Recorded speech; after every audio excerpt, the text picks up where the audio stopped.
चाकू दिखाकर इनका 2 मोबाइल फ़ोन, एक मोटोरोला का और दूसरा पोको का, और नशे की हालत में भी नशा तो बिहार में पूर्णतः प्रतिबंधित नहीं थे, और ये खुद बोल रहे हैं कि स्मैक जहाँ से भी लिया करते थे, अवेलेबिलिटी कम हो गई है, दाम बढ़ गया है, तो इनका मकसद था कि मोबाइल बेच के स्मैक वगैरह या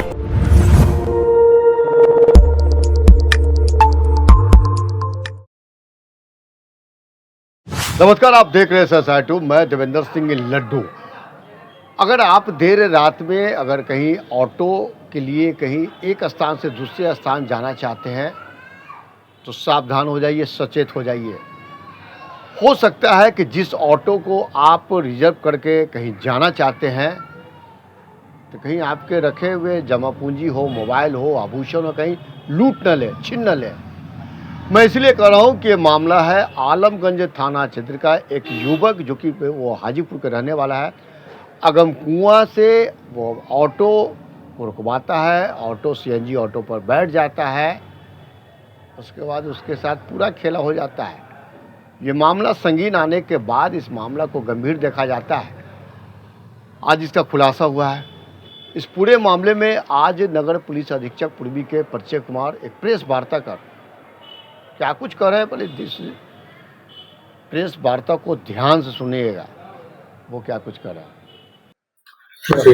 एक मामला है आलमगंज थाने से। 28 मई को एक वादी जिनका नाम सौरभ कुमार है और ये हाजीपुर के रहने वाले, ये थाने पर आके आवेदन दिए कि 23 मई की रात में लगभग 12:30 बजे ये हाजीपुर जाने के लिए एक टोटो करते हैं। टोटो पे पहले से एक सो कॉल्ड सवारी बैठा हुआ था और ये हाजीपुर के लिए इन्हें भी बैठाता है, परंतु बीच रास्ते में ये टेम्पो को मोड़ के NMCH के पास एक सुनसान जगह पे ले जाता है और फिर चाकू दिखाकर इनका 2 मोबाइल फोन, एक मोटोरोला का और दूसरा पोको का, इनसे छीन लेता है। साथ ही इनके पास से 500 रुपए नकद भी छीनता है और चाकू का भय दिखा के इनसे मोबाइल अनलॉक कराता है और इनके UPI से 2000 रुपए ट्रांसफर भी करता है।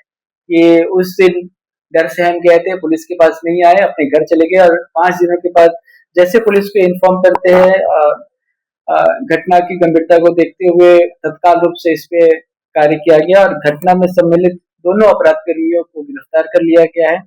जो 2 अपराधकर्मी गिरफ्तार है उनका नाम इस प्रकार है। पहला विकास कुमार, और ये मूलतः नालंदा का रहने वाला है और अभी आलमगंज थाना क्षेत्र में ही रहा करता था, और दूसरा का नाम है शिवम उर्फ शुभम, ये भी आलमगंज का रहने वाला है। साथ ही घटना में जो इस्तेमाल ऑटो है, ऑटो भी बरामद कर लिया गया है। ये ऑटो ये विकास कुमार का ही है। घटना में लूटा हुआ दोनों मोबाइल फोन भी बरामद कर लिया गया है। साथ ही जिस अकाउंट में पैसा ट्रांसफर हुआ था उस अकाउंट को भी फ्रीज कराने के लिए प्रोसेस स्टार्ट कर दिया गया है।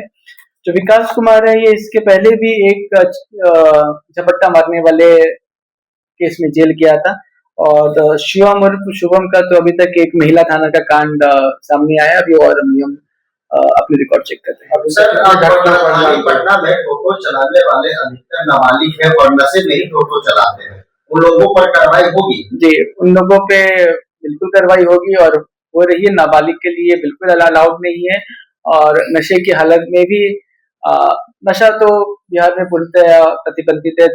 जहाँ भी कोई नशे की हालत में पकड़े जाते हैं उन पे उचित कार्रवाई होती है। सवाल है, अभी तक ये कितने घटने को अंजाम दिया पता चला? जी, अभी तक एक मामला तो ऑन रिकॉर्ड है, बाकी अभी हम पता कर रहे हैं। अभी हाल फिलहाल में एक और ऐसा गैंग पकड़ा गया था, तो ऐसे लगातार 3-4 गैंग पकड़े गए हैं। पुलिस लगातार काम कर रही है, लगातार कार्रवाई कर रही है। जो हमको गैंग पकड़ा था उसका इसका कोई संलिप्त नहीं, इनका कोई आपस में लिंक नहीं है, परंतु इनका मोडस ऑपरेंडी बिल्कुल एक जैसा है।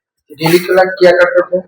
नहीं, इनकी ऐसी बात अभी तो निकल के नहीं आई है कि रोज क्या करते थे। इनका ये बोलना है कि ये स्मैक वगैरह लिया करते थे, इनके लिए पैसे नहीं थे, और ये खुद बोल रहे हैं कि स्मैक जहाँ से भी लिया करते थे, अवेलेबिलिटी कम हो गई है, दाम बढ़ गया है, तो इनका मकसद था कि मोबाइल बेच के स्मैक वगैरह या इंजेक्शन वो खरीदते हैं, परंतु मोबाइल बरामद हो गया। स्मैक के दाम बढ़ने के बाद ये लूट की घटनाओं का अंजाम लेना शुरू कर दिया।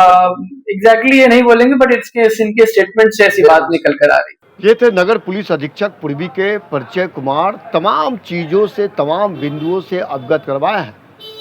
कैसे युवक अगमकुआं से हाजीपुर जाने के लिए जब ऑटो वालों को कहा जाता है तो उस ऑटो चलाने वाले ड्राइवर ने उसे रोक कर जब बैठाता है, अगर कहीं दूसरे रास्ते से अगर ले जाए आपको, तो सावधान, हो सकता है कि वो आपका शिकार करने वाला है।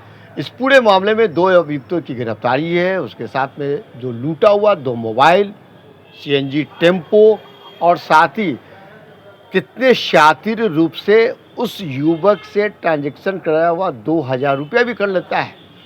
तो आप सचेत हो जाइए। और साथ ही इस मामले के अलावा नाबालिग जो ई रिक्शा चलाने वाले हैं वो भी सावधान हो जाए, उन पर भी कड़ी कार्रवाई की जाएगी। जैसे नगर पुलिस अधीक्षक पूर्वी के परिचय कुमार ने बताया है कि अगर ई रिक्शा नाबालिग चलाते हुए अगर पाया जाएगा तो उन पर भी कानूनी रूप से कार्रवाई की जाएगी। आज इस पूरे आलमगंज में इस मामले को खुलासा किया गया है। मैं तमाम जितने भी जो पैसेंजर यात्री हैं उनसे गुजारिश करेंगे, अगर आप देर रात में एक स्थान से दूसरे स्थान जाना चाहते हैं बेशक जाएं, लेकिन जिस रास्ते का जो रूट है उस जाने के जगह पर अगर दूसरे रूट से ले जाए तो आप फ़ौरन सचेत हो जाए, फ़ौरन पुलिस को 112 को सूचना दें। अगर ऐसा काम नहीं करते हैं तो आपकी जमा पूंजी, आपकी आभूषण, आपका मोबाइल, जितने भी चीज़ जो है वो चाकू के भय दिखलाकर लूट लिया जाएगा। SSI 2 आप देखते रहिए।